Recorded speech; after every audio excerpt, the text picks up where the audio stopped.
Chris? Interesting that there is so much talk about what is democratic.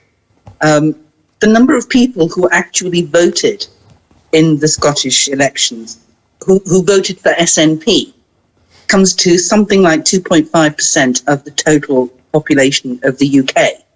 Now, that is not a democratic figure for saying that they should have the right to break up the union.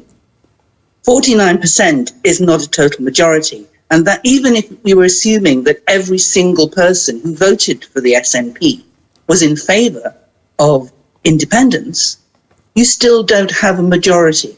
If you want to have a referendum, an indicative referendum to suggest that there should be a real referendum on Scottish independence, shouldn't we actually be looking at whether Scottish independence is actually viable?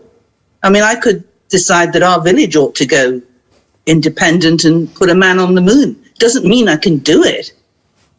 And I don't think that anybody is really looking at whether or not there is a way in which Scotland can afford to fund itself. Is it going to be allowed to join the EU? Is it going to be able to manage its own affairs in the way it thinks it's going to be able to? Nicola Sturgeon has complained so much about having a border down the middle of the North Sea, down the middle of the Irish Sea, but she wants to put one right across the mainland of the United Kingdom. Paul.